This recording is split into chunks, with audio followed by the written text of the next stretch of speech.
क्या डॉक्टर जयशंकर इस बात के लिए तैयार हो जाएंगे कि वो हमारे डिफेंस मिनिस्टर ख्वाजा आसिफ के साथ कश्मीर को लेकर डिबेट करें? मुश्किल लग रहा है, बहुत ही मुश्किल लग रहा है, क्योंकि एक मुजाकरा होने जा रहा है, टकरा होने जा रहा है कश्मीर के हवाले से कि क्या कश्मीर को आजाद होना नहीं चाहिए। ये पाकिस्तान के वजीर दफा ने क्लेम किया है कि मुझे इनवाइट किया गया है और मेरे मुकाबले में जो आ रहे हैं वो भारत के जयशंकर आ रहे हैं। आपको लगता है जयशंकर आएंगे? मुझे तो बड़ा मुश्किल। ये है कि डिबेट होगी क्या, और अगर डिबेट हुई, फॉर एग्जांपल अगर एक मिनट के लिए हम ये सोच लें कि ये डिबेट होगी, तो इसका तो पाकिस्तान में कई लोगों से मेरी बात हुई है और उनका कहना ये है कि डॉक्टर जयशंकर जो है वो कुछ ही देर में ख्वाजा आसिफ साहब को हो सकता है कि चित कर। जी हाँ। पाकिस्तान में तो पाकिस्तानी इंटरेस्टेड नहीं है। पाकिस्तान तो एक कारोबार है लोगों के लिए, चाहे वो जिहाद के सामने रख के चला लें या दहशतगर्दी के साथ चला लें। देखिए ना, पाकिस्तान के जो हालात है उसको चलने वाले हालात हैं। 24 दफा बैंकरप्ट हो चुका है, उसको बेल आउट किया है आईएमएफ ने। बेल आउट का मतलब होता है कि बैंकरप्सी से बचा। ख्वाजा साहब को जरा अवॉइड ही करना चाहिए कि वो डॉक्टर जयशंकर से कश्मीर के ऊपर कहीं भी जो है वो डिबेट करें, या तो जी ऑफ कैमरा करें ताकि किसी को पता ही ना लगे, और जब आप बाहर आए तो आप आके कहें कॉन्फ्रेंस रूम से कि जी मैंने ये कह दिया, और वो जवाब ही ना दे पाए, तो फिर शायद आपकी थोड़ी बहुत इज्जत रह जाए। लेकिन अगर आपने मुझे पता है वैसे कि डॉक्टर जयशंकर साहब ने नहीं वहां पे आना, लेकिन मैं एक तो नमस्कार दोस्तों, स्वागत है आपका भारत टेक न्यूज के अंदर। तो दोस्तों, वीडियो को अच्छा लगे तो एक लाइक करना, कमेंट करना, शेयर करना, और जो अभी पहली बार है सब्सक्राइब करना। तो दोस्तों, एक बहुत बड़ी खबर निकल के आ रही है। पाकिस्तान के defence minister Khawaja Asif India के जयशंकर साहब से ऑक्सफोर्ड यूनिवर्सिटी जो लंदन में है उसमें एक मीटिंग करना चाहते हैं, डिबेट करना चाहते हैं उनके साथ। तो एक तरीके से ये कह देते हैं कॉमेडी शो होगा, क्योंकि यार जयशंकर साहब पूरी अपनी आधी जिंदगी डिबेट में निकाल चुके हैं, डिप्लोमेसी में निकाल चुके हैं। उनके पास बहुत एक्सपीरियंस है। वो बंदा क्या है यार, वो जो पाकिस्तान डिफेंस मिनिस्टर है वो एक कॉमेडियन बंदा है। क्या है वो कभी अपना वीडियो वायरल करता है, कच्चा उतार के नहर में कूद जाता है, कभी कुछ करता है। उसको तरीके से अभी उर्दू बोलने नहीं आ रहा, उर्दू और पंजाबी को मिक्स करके बोलता है। वो कैसे डिबेट करेगा यार? तो ये मेरे हिसाब से ये कॉमेडी शो होगा। और पाकिस्तानी भी रो रहे हैं कि यार भाई साहब, आप हमारे डिफेंस मिनिस्टर हो, आप बेटर हो पाकिस्तान में, आपको ये करने की जरूरत नहीं है। क्यों आप पाकिस्तान की बच्ची कुछ नाक भी कटा रहे हो? और हाल ही में मेरे हिसाब से ये होने वाला है कि जयशंकर साहब उनसे मिलेंगे नहीं यार। अपना समय कौन खराब। मतलब ऑक्सफोर्ड यूनिवर्सिटी में डॉक्टर जयशंकर साहब और ख्वाजा आसिफ साहब, सुना है कोई कॉमेडी प्रोग्राम करने की तैयारियां कर रहे हैं। अब डॉक्टर जयशंकर जो है सारी जिंदगी, और पीएचडी डॉक्टर, मजे की बात है, उनका पीएचडी है। चीमा साहब सारी उम्र वो बंदा डिप्लोमेट रहा है, स्कॉलर है, किताबें लिख चुका है। अब वो बहस मुबासा होगा। और ख्वाजा, मैं एक वर्क करूंगा बात में, मुझे पता है वैसे कि डॉक्टर जयशंकर साहब ने नहीं वहां पे आना, लेकिन मैं एक एडवाइस जरूर भेजूंगा फॉरेन अफेयर जो डिपार्टमेंट है कि तैयारी, अगर अगर आने का प्रोग्राम बन जाए तो तैयारी के लिए ख्वाजा साहब की 2-4 तकरीरें नेशनल असेंबली की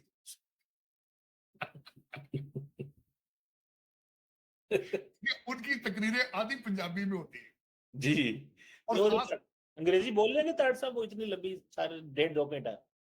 की पता, हो सकता है कि मत कारी जान, लेकिन एक वीडियो में उनको जरूर दिखाएं कि वो सियालकोट के पास एक नहर के ऊपर कच्छा पहनकर छलांग भी लगा रहे एज ए डिफेंस मिनिस्टर। ऐसे डिफेंस मिनिस्टर।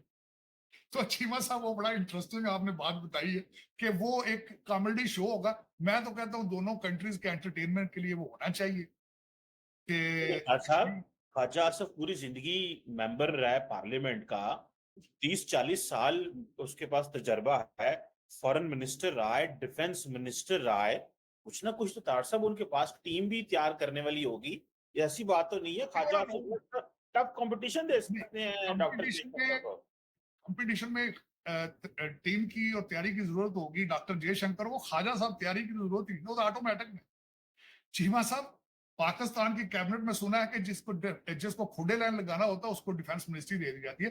पहले वो आपके खटक साहब थे जो नजर ही नहीं आते, जो परवेज खटक साहब थे ना, वो मिनिस्टर थे, तो बड़े बिजार थे। कहते थे इसमें ना पुख्तियार है ना पैसे है इस मिनिस्ट्री इतने भैन सिर्फ कहते मैंने तो रखे अंगूठे लाने वास्ते। ऑक्सफोर्ड में जो एक डायलॉग होगा, यानी कि डॉक्टर जयशंकर और उनके साथ साथ हमारे जो डिफेंस मिनिस्टर है ख्वाजा आसिफ साहब, उनका नाम काफी लिया जा रहा है और कहा यह जा रहा है कि ये दोनों जो है वो हो सकता है कि डिबेट करें कश्मीर के ऊपर। अब क्या डॉक्टर जयशंकर इस बात के लिए तैयार हो जाएंगे कि वो हमारे डिफेंस मिनिस्टर ख्वाजा आसिफ के साथ कश्मीर को लेकर डिबेट करें?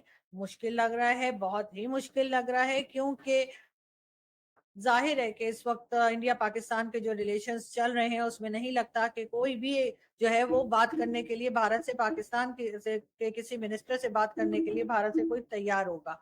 लेकिन बात सारी ये है कि डिबेट होगी क्या, और अगर डिबेट हुई, फॉर एग्जांपल अगर 1 मिनट के लिए हम ये सोच लें कि ये डिबेट होगी, तो इसका तो पाकिस्तान में कई लोगों से मेरी बात हुई है और उनका कहना ये है कि डॉक्टर जयशंकर जो है वो कुछ ही देर में ख्वाजा आसिफ साहब को हो सकता है कि चित कर।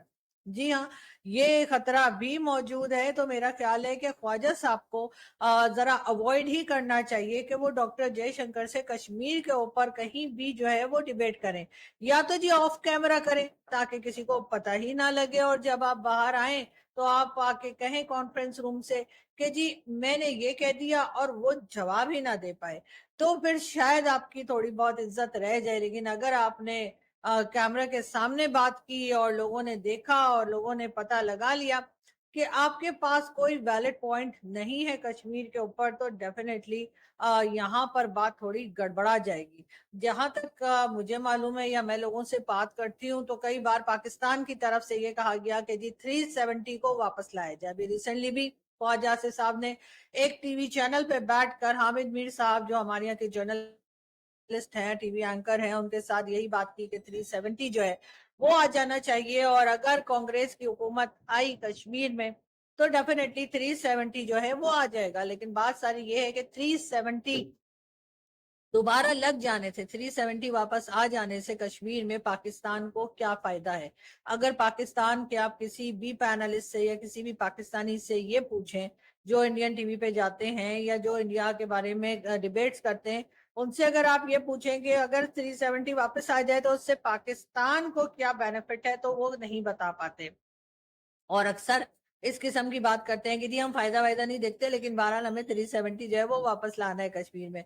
लेकिन क्यों लाना है ये नहीं बता पाते। साथ साथ कश्मीर जो है वो बनेगा पाकिस्तान वाला नारा जो है वो अब थोड़ा कम हो गया है। अब कम से कम हमारे यहाँ से ये नहीं कहा जाता कि जी कश्मीर जो है वो हमारी शहरग है और कश्मीर बनेगा पाकिस्तान वाले नारे बंद कर दिए हैं। ये तो मैं नहीं कहूंगी, लेकिन कम जरूर कर दिए हैं। और उसकी रीजन भी यही है कि जाहिर है हमने देखा कि जम्मू कश्मीर में जिस तरह से प्रोग्रेस हुई है, जिस तरह से वहां पे इन्वेस्टमेंट की है भारत ने, तो भारत जो है वो बिना तलवार चलाए, बिना गोली चलाए या किसी भी तरीके से लड़े बगैर ही कश्मीर में जो है वो एक तरह से अपना सिक्का जमा चुका है। साथ साथ ये देखा आपने वीडियो में, मतलब पाकिस्तानी मीडिया खुद बोल रही है कि साहब ख्वाजा साहब आप रहने दो आप हमारी इज्जत मत उतारो मीडिया में। और अगर आपको डिबेट करना ही है तो ऑफ कैमरा करना, ऑन कैमरा करने की डिबेट करने की गलती मत कर देना। ये पाकिस्तान की जो बच्ची कुची नाक है वो कटा दोगे आप। लेकिन ख्वाजा साहब अपनी मस्ती में मगन है, डिबेट की तैयारियां चल रही है, इंग्लिश बोलने की प्रैक्टिस चल रही है। मैं उनसे यह सवाल पूछूंगा, वो सवाल पूछूंगा। ठीक है, तुम रट के पूछ लोगे, उन्होंने कोई जवाब दे दिया तो कहाँ झेलोगे उसको तो दोस्तों ये पॉसिबिलिटी बहुत कम है कि जयशंकर साहब उनके लिए टाइम निकाले। कौन निकालेगा ऐसो के लिए टाइम? अपने अपने देश की तरक्की के लिए बहुत बिजी है अभी जयशंकर साहब। मैं तो नहीं लगता कि अगर ये डिबेट होगा, लेकिन हुआ तो मजा आएगा कसम से। अरे डिबेट हुआ तो कसम से मजा आएगा। अपना जो कपिल शर्मा का शो है ना, उससे एक लेवल ऊपर चला जाएगा। इतनी उससे ऊपर की एक लेवल की कॉमेडी होगी उसके अंदर। क्योंकि अगर जयशंकर साहब का अगर मूड हुआ कि यार कुछ कॉमेडी करते हैं, तो इस डिबेट के लिए तैयार हो जाएंगे। और मैं ये चाहता हूँ पर्सनली ये डिबेट हो, कुछ ना कुछ कॉमेडी शो तो देखने को मिलेगा ना पाकिस्तान के तो दोस्तों वीडियो अगर आपको कैसा लगा, वीडियो अगर अच्छा लगा तो एक लाइक करना, कमेंट करना, शेयर करना, और जो भाई भी पहली बार आए सब्सक्राइब करें। जय हिंद, जय भारत।